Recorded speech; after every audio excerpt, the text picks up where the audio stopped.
Good morning students. आज हम class 9 के साइंस के सेकंड लेक्चर जो लास्ट क्लास में हमने पढ़ा था, बेसिक इंट्रोडक्शन किया था कि हम फिजिक्स के एक चैप्टर मोशंस को स्टार्ट किए थे और उसमें हमने देखा था कि हमें किन बेसिक चीज़ों की जरूरत पड़ सकती है, जैसे कि फंडामेंटल क्वांटिटी, फिजिकल क्वांटिटीज के बारे में हमने बात किया था और कुछ कन्वर्जन के बारे में हमने बताया था कि आपको प्रैक्टिस करना है इसे, जैसे कि मैंने मीटर्स को सेंटीमीटर में कन्वर्ट करना, मीटर को मिलीमीटर में कन्वर्ट करना, मीटर को माइक्रोमीटर में कन्वर्ट करना, माइक्रोमीटर को मीटर में कन्वर्ट करना। कन्वर्जन्स आपके लिए फिजिक्स में बहुत ज़्यादा इंपॉर्टेंट हो जाता है, इसलिए हमने वहाँ पे आपको बताया था। उसके बाद 7 फिजिकल क्वांटिटीज के बारे में डिस्कस किया था कि उसको हम किस तरह से डिनोट करते हैं और उसका ऐसा यूनिट क्या होता है। आज जो हम डिस्कस करने जा रहे हैं, लास्ट क्लास में हमने रेस्ट और मोशंस के बारे में डिस्कस किया था। रेस्ट और मोशंस क्या होता है कि रेस्ट किसे कहते थे कि जब कोई वस्तु किसी स्टेशनरी ऑब्जेक्ट के रिस्पेक्ट में अगर वो टाइम के साथ अपने पोजीशंस में कोई बदलाव नहीं करता हो तो उसे रेस्ट कह रहे थे, और अगर कोई ऑब्जेक्ट टाइम के साथ अपने पोजीशंस में उस स्टेशनरी ऑब्जेक्ट के रिस्पेक्ट में अपने पोजीशंस में चेंज करता हो, बदलाव लाता हो, that is called what? Motion. तो आज जो हमारा जो टॉपिक है वो है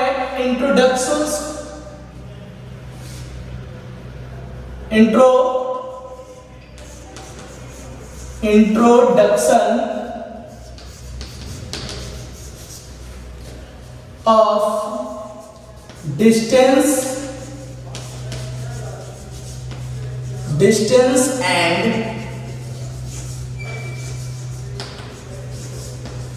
displacement।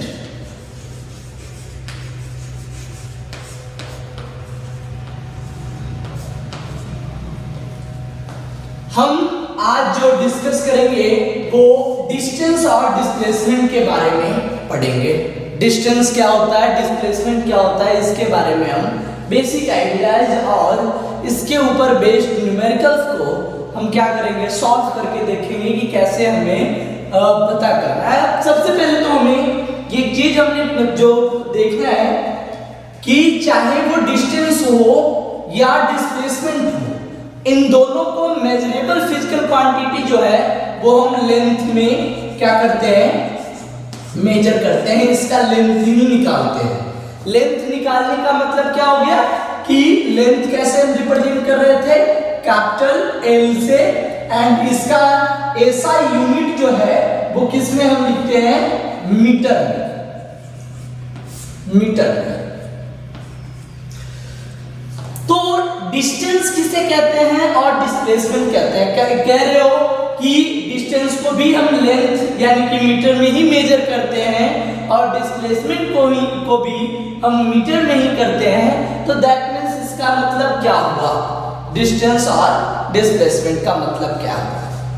तो कहता है क्या है डिस्टेंस के बारे में, कहता है कि अगर कोई 2 पॉइंट्स हमने कंसीडर कर लिया, एक पॉइंट से पॉइंट ए और दूसरा पॉइंट है बी, अगर ए और बी के बीच के लॉन्गेस्ट पाथ को अगर हम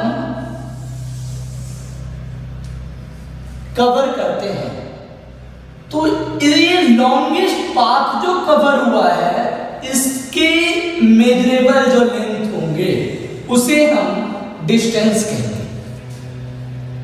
यानी कि ए से बी तक पहुंचने में जिस लॉन्गेस्ट पाथ को हमने कवर किया है उसे हम क्या कहेंगे, व्हाट कहेंगे, that is called distance. And the minimum path followed by any object या any person to go from A to B, जो मिनिमम पाथ, सबसे छोटा पाथ, जो सबसे शॉर्टेस्ट पाथ हो, सबसे शॉर्टेस्ट पाथ जो कवर किया गया हो किसी इंसान के द्वारा या किसी भी व्हीकल के द्वारा ए से बी तक पहुंचने के लिए, वो उसका क्या कहलाएगा, दैट इज कॉल्ड डिस्प्लेसमेंट। ध्यान से इसे याद रखना है, डिस्प्लेसमेंट और this is called distance. Distance. अब हमने क्या देखा कि जो शॉर्टेस्ट पाथ होता है वो एक हमेशा एक पॉइंट से दूसरे पॉइंट के बीच के क्या होंगे, सीधी लाइन होगा। अगर हम इस कॉर्नर से उस कॉर्नर पे जाते हैं और हमने ये रास्ता अपनाया तो this is called distance.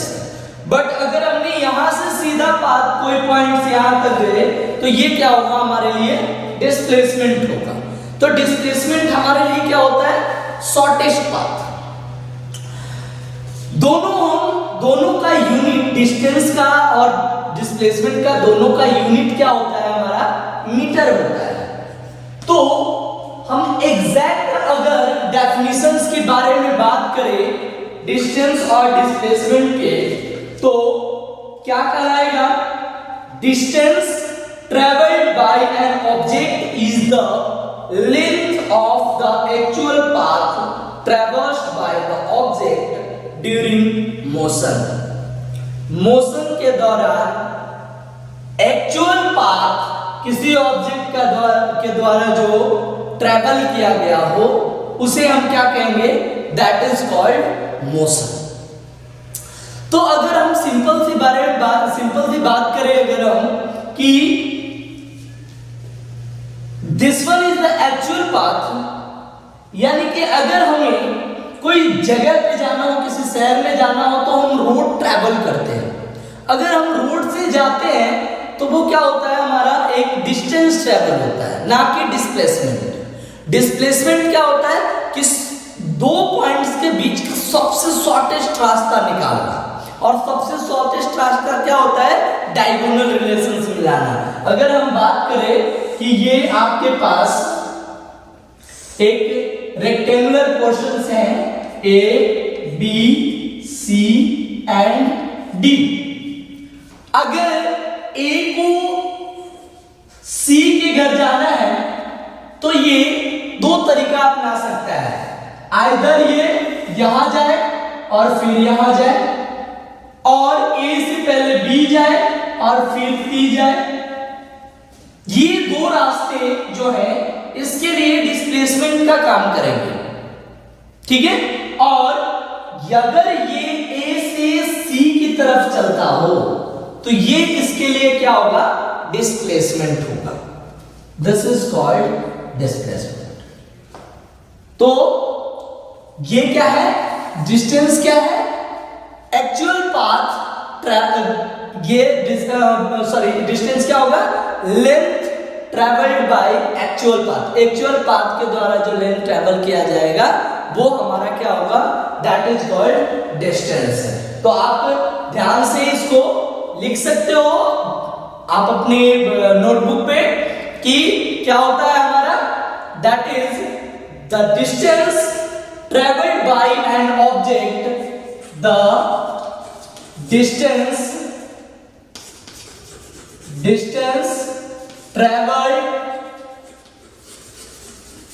traveled by an object is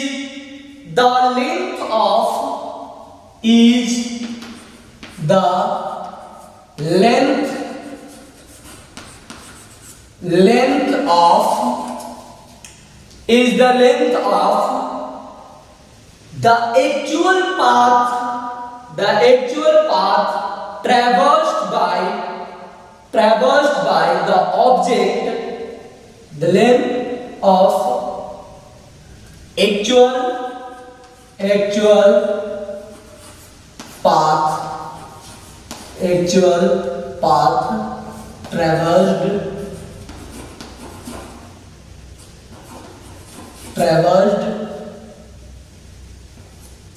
traversed by the object. अगर हम डिस्टेंस के बारे में थोड़ा सा और ब्रीफिंग करें, थोड़ा सा और हम इसके बारे में जानें, तो डिस्टेंस का एसआई यूनिट क्या होता है? SI unit is metre. हम डिस्टेंस को किस में मेजर करते हैं? मीटर में मेजर करते हैं। उसके बाद डिस्टेंस, देखो दो तरह की क्वांटिटी होते हैं, फिजिकल क्वांटिटी होते हैं। एक होता है वेक्टर क्वांटिटी और एक होता है स्केलर क्वांटिटी। ये दो तरह के मेजरेबल क्वांटिटीज को, जो हमने 7 मेजरेबल क्वांटिटीज बनाए हैं, उनसे उनके डेरिवेटिव्स को दो भागों में बांटा गया है, एक वेक्टर और दूसरा स्केलर। तो हम यहाँ पे हम उसके बारे में अभी बात करेंगे कि वेक्टर क्या होता है और स्केलर क्या होता है। तो डिस्टेंस एक क्या है? It is a scalar quantity. ये हमारे लिए बड़ा इंपॉर्टेंट पॉइंट है। डिस्टेंस क्या है? एक हमारा स्केलर क्वांटिटी है। अगर हम बात करें कि how can you calculate the distance, तो डिस्टेंस क्या है हमारा? डिस्टेंस का कोई फिक्स डायरेक्शन नहीं होता। जिसके पास सिर्फ और सिर्फ मैग्नीट्यूड हो, वो एक हमारा स्केलर क्वांटिटी होता है। तो डिस्टेंस हमारा कैसा क्वांटिटी है? That is called scalar quantity. उसी तरह से अगर हम डिस्प्लेसमेंट के बारे में बात करें, तो डिस्प्लेसमेंट क्या होगा? तो डिस्प्लेसमेंट को अगर हम डिफाइन करें, तो the displacement of an object in motion is the shortest distance between the initial and final position of the object. यानी कि डिस्प्लेसमेंट भी क्या है? एक शॉर्टेस्ट डिस्टेंस है। डिस्प्लेसमेंट की अगर हम बात करें तो शॉर्टेस्ट डिस्टेंस है किसके बीच में? इनिशियल और फाइनल पॉइंट पोजीशंस के बीच में। तो डिस्प्लेसमेंट क्या है? It is the shortest distance between the initial and final position. Initial और फाइनल पोजीशंस के बीच का ये क्या है? एक शॉर्टेस्ट डिस्टेंस है। This is called shortest displacement is the shortest distance between the initial and final positions. अब चलो इसका भी यूनिट, ऐसा यूनिट क्या होगा? इसका भी ऐसा यूनिट, इसका भी हमारा मीटर होगा। उसके बाद हम बात करें कि ये एक स्केलर क्वांटिटी है, वैसे ही ये एक it is a vector quantity.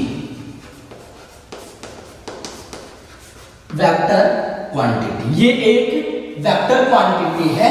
और इसके बारे में अगर हम बात करें तो वेक्टर क्वांटिटी क्या होता है कि जिसके पास क्या हो? मैग्नीट्यूड भी हो और डायरेक्शन भी हो, उसको हम क्या कहते हैं? वेक्टर क्वांटिटी कहते हैं। हम इसके बाद हम वहीं पे आएंगे, इसके स्केलर एंड वेक्टर क्वांटिटीज के ऊपर ही हम आएंगे। पहले हम क्या करें, इनको एक थोड़ी देर के लिए आप स्क्रीनशॉट ले लो। उसके बाद फिर हम चलते हैं डिस्टेंस और डिस्प्लेसमेंट के बीच के डिफरेंसेस के बारे में हम कुछ पॉइंट्स कवर करते हैं। डिस्टेंस और डिस्प्लेसमेंट के बीच का डिफरेंसेस कैसे हम कवर करेंगे, आप ये कवर कर लो सबसे पहले, उसके बाद फिर हम देखते हैं।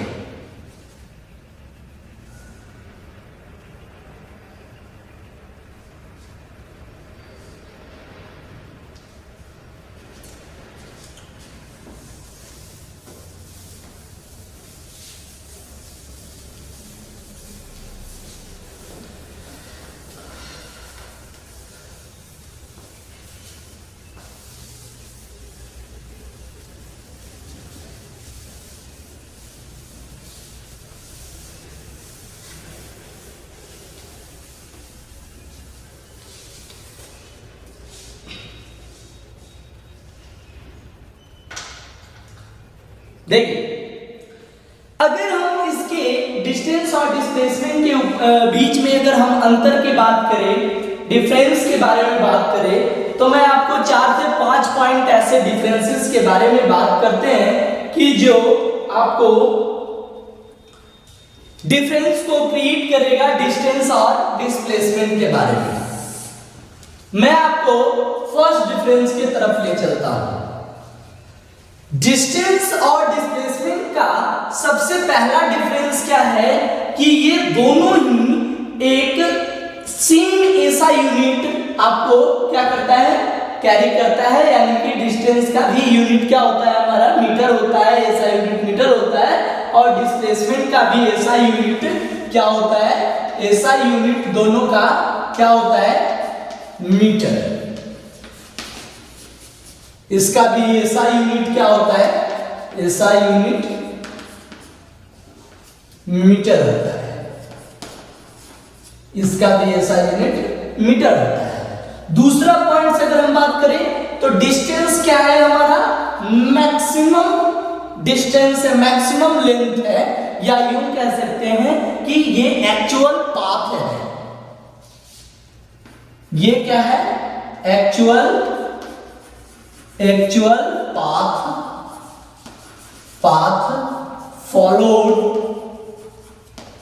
followed by object. और जो हमारा डिस्प्लेसमेंट है ये क्या है, shortest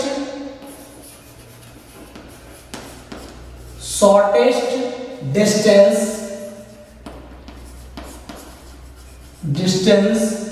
between initial and final position। दूसरा पॉइंट क्या हमारा कहता है कि हमने अभी पढ़े कि डिस्टेंस क्या है हमारा, actual path followed by any object, किसी भी ऑब्जेक्ट के द्वारा जो एक्चुअल पाथ, जो लंबा पाथ होता है वही क्या होता है हमारा, डिस्टेंस होता है, और ये क्या होता है, शॉर्टेस्ट डिस्टेंस। ये एक हमारा डिस्टेंस के बारे में, it is a scalar quantity,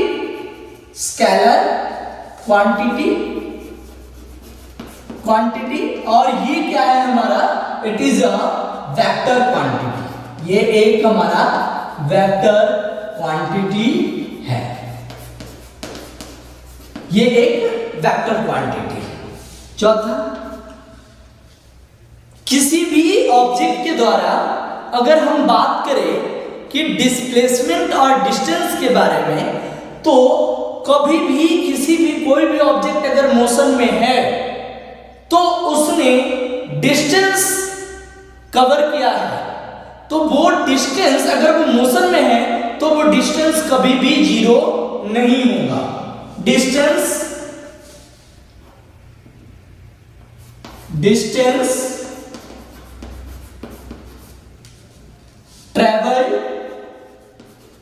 traveled by any object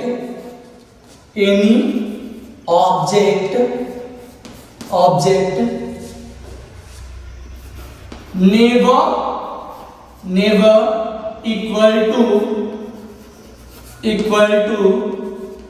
zero. ये कभी भी जीरो के बराबर नहीं होगा। और डिस्प्लेसमेंट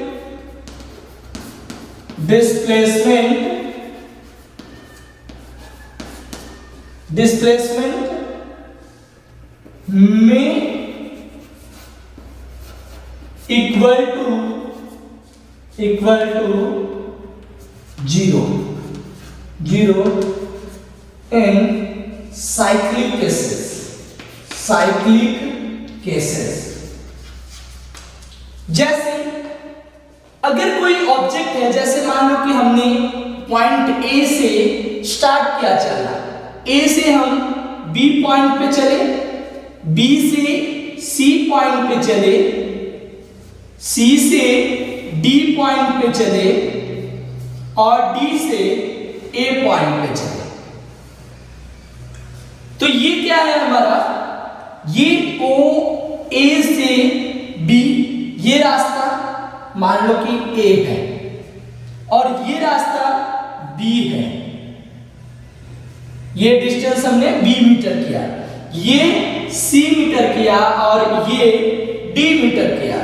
तो जब हम टोटल डिस्टेंस यहां पे मेजर करेंगे तो ये कितना होगा, डिस्टेंस ट्रेवल बाय किसी भी ऑब्जेक्ट के द्वारा कितना होगा, A plus B plus C plus D,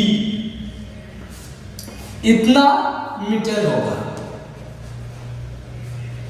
metre से। यानी कि जब हम डिस्टेंस के बारे में बात करेंगे तो कभी भी वो 0 के इक्वल नहीं होगा। फोर कब, 0 when object is in motion,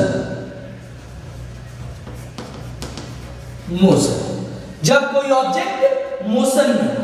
लेकिन अगर हम यही चीज हम इस केसेस में दोहरा दें तो क्या होगा वो देखते हैं, ए बी सी डी, पहले ऑब्जेक्ट ए से बी गया, बी से सी गया और सी से डी गया और फिर डी से ए गया और इस पॉइंट पे ही आ गया। अब ध्यान देने वाली बात है, हम डिस्प्लेसमेंट निकालने जा रहे हैं और डिस्प्लेसमेंट क्या होता है, shortest distance between initial and final position. अब इसका इनिशियल पोजीशंस भी ए है और फाइनल पोजीशंस भी ए है, तो ए और ए के बीच में दोनों एक ही पॉइंट पे राइज करता है। तो यहाँ पे डिस्प्लेसमेंट जो होगा बिटवीन ए एंड ए, ये क्या होगा, वो displacement is equal to displacement किसके बराबर होगा, 0 के बराबर होगा, 0 मीटर के बराबर। क्लियर है मेरी बात। डिस्प्लेसमेंट जब ये एक साइक्लिक केसेस हो गया तो हम यहाँ पे क्या कर देंगे कि यहाँ पे डिस्प्लेसमेंट क्या हो गया, 0 हो गया। और भी हम केसेस अगर ले लें, जैसे मान लो कि किसी सर्कल का रेडियस r मीटर है, ये रेडियस है और इससे अगर हम एक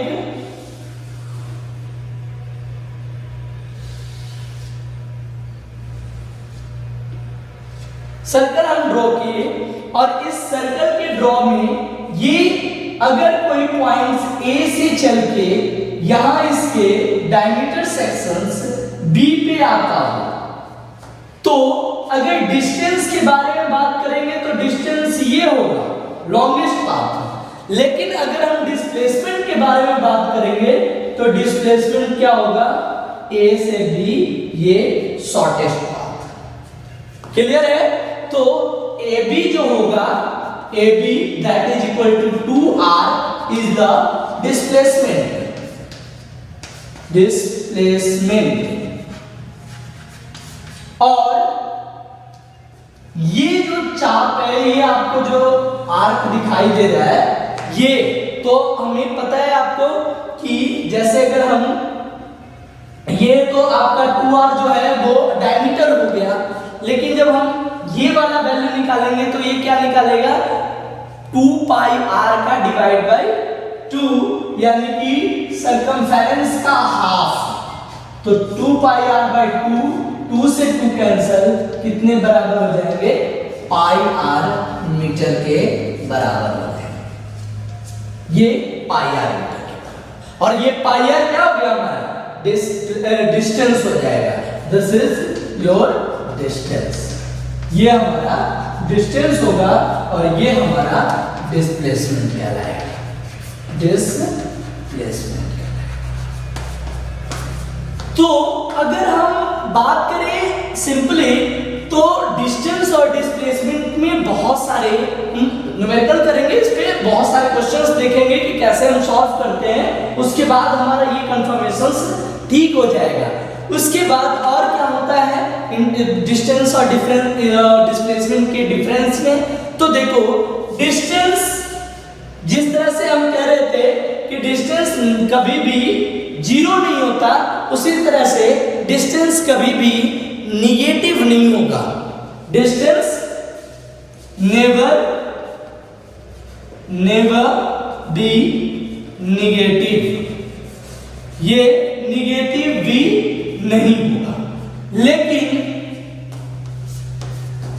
ये इट में बी निगेटिव।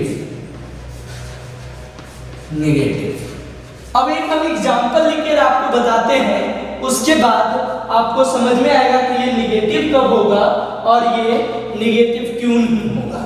डिस्टेंस कभी भी निगेटिव नहीं होगा, ये निगेटिव भी हो सकता है, पॉजिटिव भी हो सकता है, जीरो भी हो सकता है, लेकिन सिर्फ डिस्टेंस जो होगा इट ऑलवेज बी पॉजिटिव, ये हमेशा क्या होगा, पॉजिटिव होगा।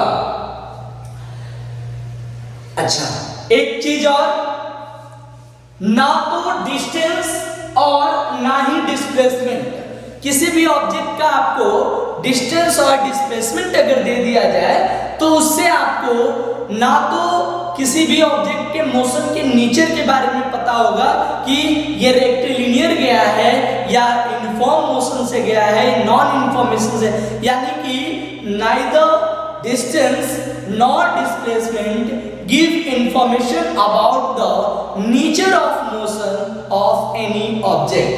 ये नोट पॉइंट याद रखना है, एकदम सी मेन पॉइंट्स है कि ना तो आपका डिस्टेंस और ना ही डिस्प्लेसमेंट कोई ऐसा इंफॉर्मेशन देता है कि जैसे कोई ऑब्जेक्ट इस पॉइंट से इस पॉइंट जाने में किस तरह के मोशंस को फॉलो किया है, इस तरह का इंफॉर्मेशन कोई नहीं देता है।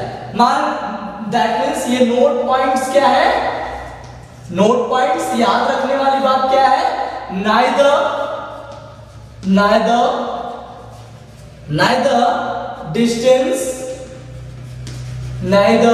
distance nor displacement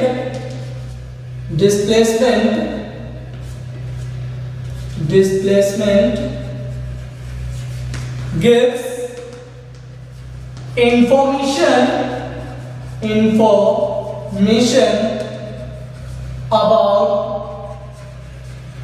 about the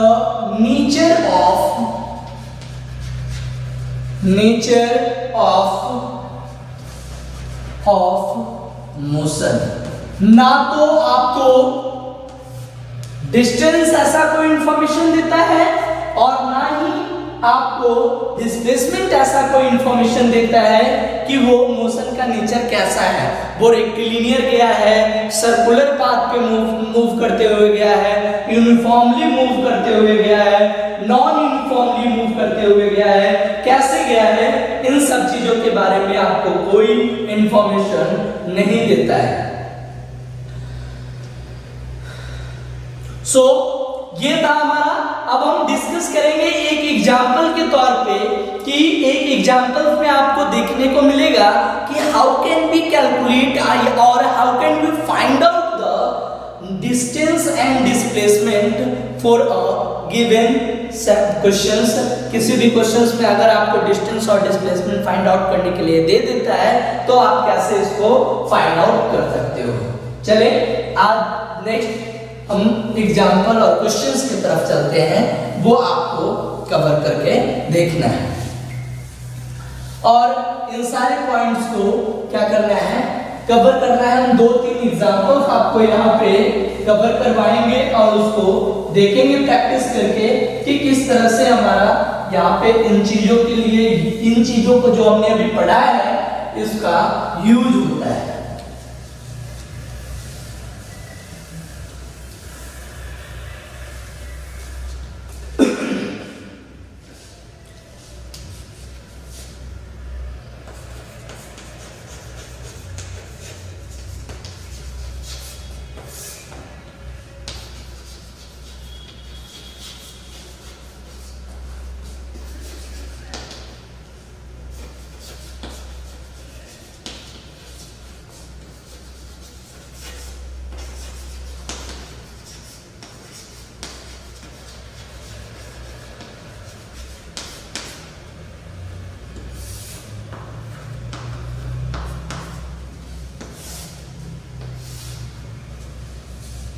numerical based on distance and displacement.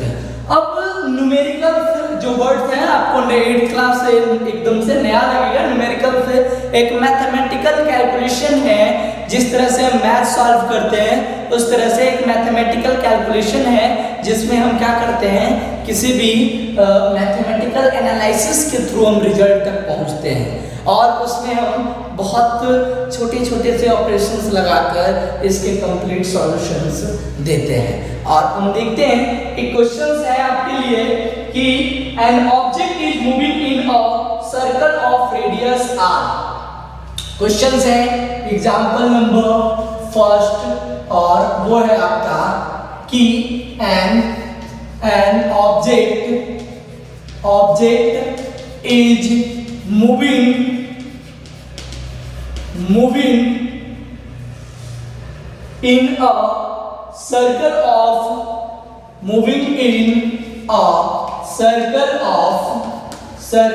of radius r।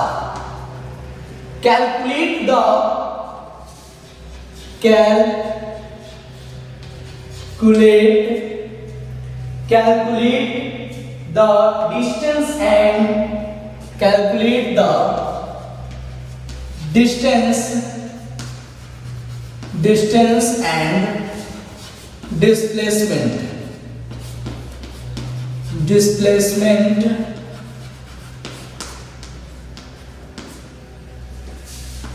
पहला कंडीशन दे रखा है when it completes half the circle, when it completes half the circle।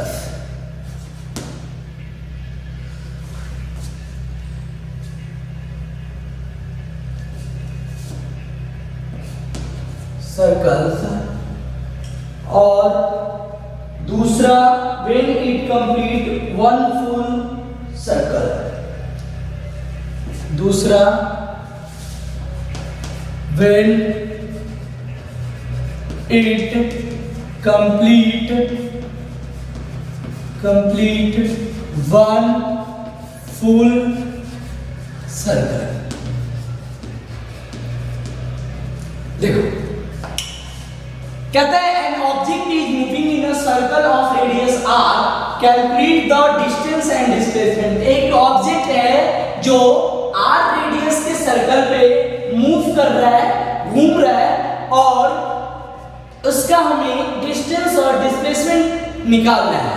कब? जब पहला केस दे रखा है जब वो हाफ सर्कल कंप्लीट करे और दूसरा जब वो फुल सर्कल कंप्लीट करे। दो केसेस दे रहे हैं, दोनों केसेस को आपको ध्यान से देखना है। मान लो कि ये हमारे पास रेडियस r है, ये आपका रेडियस r है, ये ऑरिजिन पॉइंट्स है और यहां से एक ऑब्जेक्ट, मैंने एक सर्कल r रेडियस का सर्कल लिया, ठीक है, और इसमें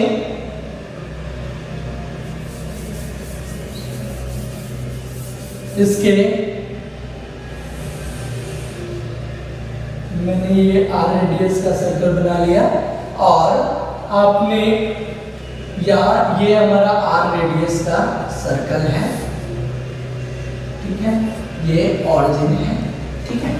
और मान लो कि कोई ऑब्जेक्ट है, पहला कंडीशंस पे हम देखते हैं, इसका सॉल्यूशन हमें क्या निकालना है, डिस्टेंस और डिस्प्लेसमेंट निकालना है, लेकिन conditions wise when it completes half the circle, तो हाफ द सर्कल अगर कंप्लीट करता हो तो मान लीजिए ए है और कोई ऑब्जेक्ट यहां से चलना स्टार्ट किया है, मान लो कि कोई ऑब्जेक्ट यहां से चलना स्टार्ट किया है और वो हाफ आता है, यानी कि इसके हाफ क्या होंगे, डायमेट्रिक पॉइंट होंगे, यहाँ पे ये बी पॉइंट पे होंगे और ये ऐसे आता हुआ इस बी पॉइंट पे आता है, ठीक है।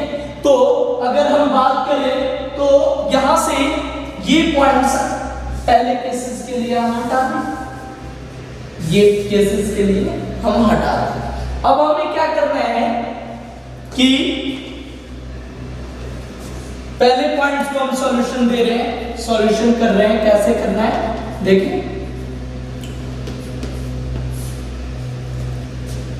रेडियस ऑफ द सर्कल जो गिवन डाटा है, गिवन डाटा क्या दे रखा है गिवन डाटा में? रेडियस ऑफ द सर्कल कितना दे रखा है आपको? r, ये r दे रखा है। अब इस r से आपको अगर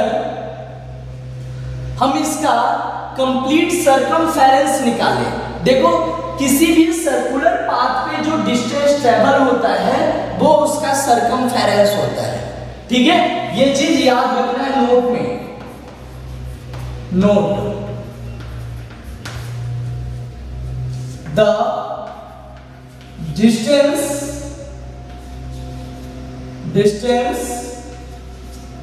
traveled by any object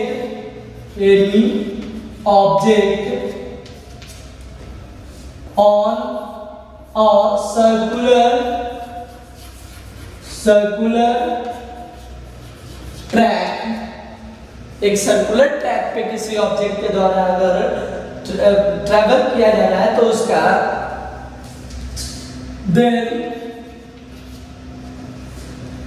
then it is equivalent to इसके बराबर होगा to the circumference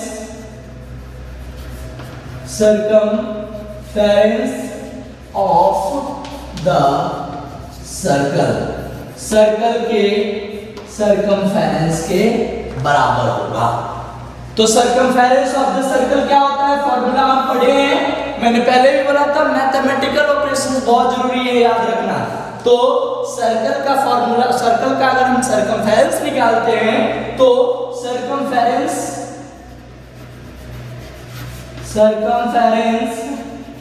of the circle कितना होगा?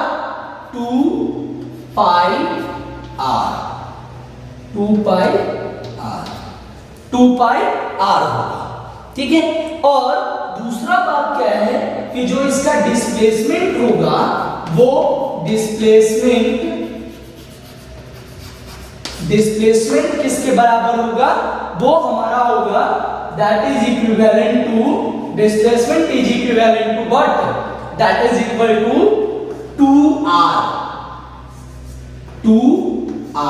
that is diameter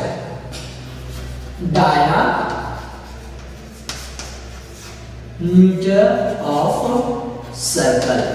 सर्कल के डायामीटर के इक्वल। क्यों? क्योंकि A से B तक ये एक्चुअल पाथ है और ये शॉर्टेस्ट पाथ है। This is your shortest distance और actual distance what? A to B, और this is your actual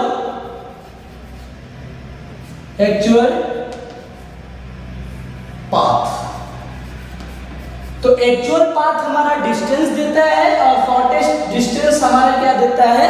shortest path हमारा क्या देता है? डिस्प्लेसमेंट देता है। इट गिव्स यू डिस्टेंस और this gives you what? This gives you displacement. तो अगर हम देखें तो हमें रेडियस ऑफ द सर्कल कितना दे रखा है? r। तो किसी भी सर्कुलर ट्रैक पे जो डायमीटर होता है वो उसका डिस्प्लेसमेंट होता है। तो डायमीटर क्या है? A से ऑब्जेक्ट कहां पे आ गया है? B पॉइंट पे आ गया है।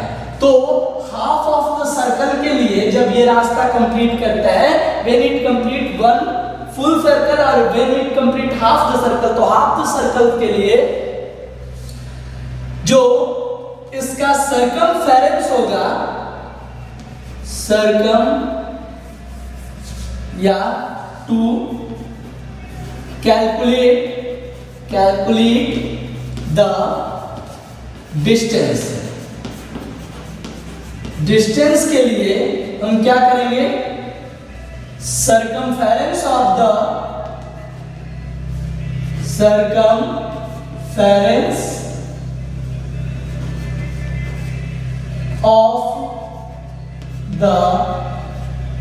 सर्कल डिवाइड बाय, क्योंकि ये हाफ के लिए है तो ये कितना हो जाएगा, बाय 2। तो सर्कमफेरेंस कितना होता है, हमने अभी पढ़ा 2 पाई r, तो 2 पाई r डिवाइड बाय 2 कितना हो जाएगा, equal to pi r metre. Pi r metre ये हमारा क्या हो जाएगा, distance. Pi r metre distance है। और अगर हम कैलकुलेट करने चले किसको, डिस्प्लेसमेंट को, टू कैलकुलेट द डिस्प्लेसमेंट हम क्या करेंगे, it is equal to 2r। For half cycle क्या होगा, 2r होगा, और 2r that is equal to diameter. ठीक है, ये हाफ साइकिल के लिए, when it complete half the circle. जब हम बात करें फुल सर्कल के लिए, तो जब कोई ऑब्जेक्ट यहां से लेकर फिर यहीं आ जाए, ध्यान से देखना है, तो फुल साइकिल में जो डिस्प्लेसमेंट होगा वो क्या होगा, फॉर ये है displacement for half cycle, half circle. और जब फुल साइकिल होगा तो याद रखना है, for full circle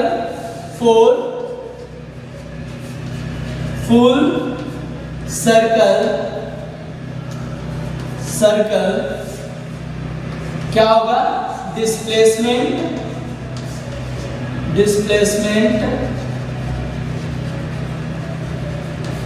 will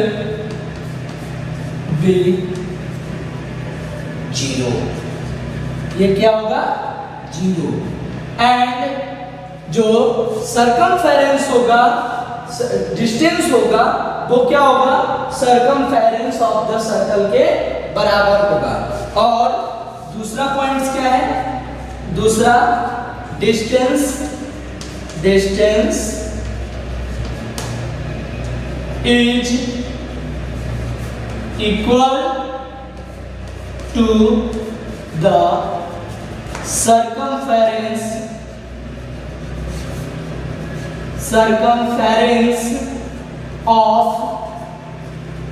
circumference of what, of the circle,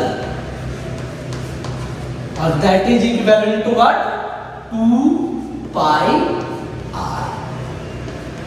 this 2 pi r के इक्वल होगा। तो बड़ा इजी कॉन्सेप्ट है सर्कल के केसेस में, कि अगर आपको कंप्लीट सर्कल में हो तो उसका डिस्टेंस हमारा कैसे निकालेंगे, उसके सर्कमफेरेंस को निकालकर, और अगर आपको डिस्प्लेसमेंट निकालना हो तो कंप्लीट फुल साइकिल में, हमने पहले बोला कि जब कोई ए से चले और 20 ए पे ही आ जाए, तो उस केसेस में एक साइकिल कंप्लीट होता है, और देन तब आपका क्या हो जाएगा, वो 0 के इक्वल हो जाएगा।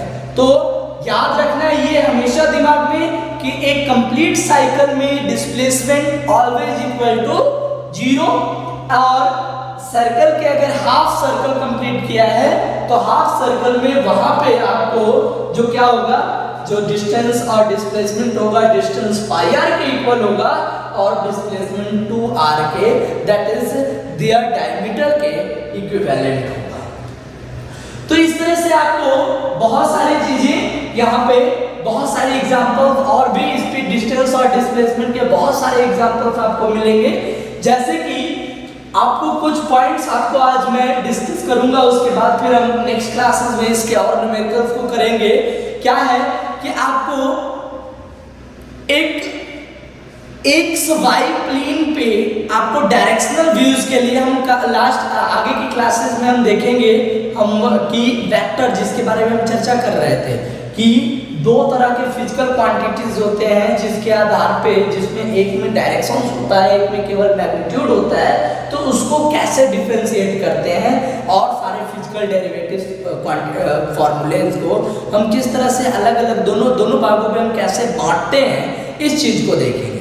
तो हम नेक्स्ट क्लासेस में एक फिजिकल क्वांटिटीज के दो पार्ट वेक्टर एंड स्केलर, इन दोनों क्वांटिटीज के बारे में डिस्कस करेंगे, पढ़ेंगे कि क्या होता है। आज के लिए हम इतना ही। कल हम नेक्स्ट लेक्चर्स में हम इसके और एक दो न्यूमेरिकल्स के साथ आएंगे और उसके बाद फिर आपको आगे वेक्टर्स और स्केलर क्वांटिटीज के ऊपर हम डिस्कस करेंगे कि क्या होता है, किस क्वांटिटीज को हम स्केलर के अंदर में रखते हैं, किस क्वांटिटीज को वेक्टर के अंदर में रखते हैं और उससे रिलेटेड न्यूमेरिकल्स कैसे सॉल्व करेंगे, इसको हम देखेंगे। धन्यवाद।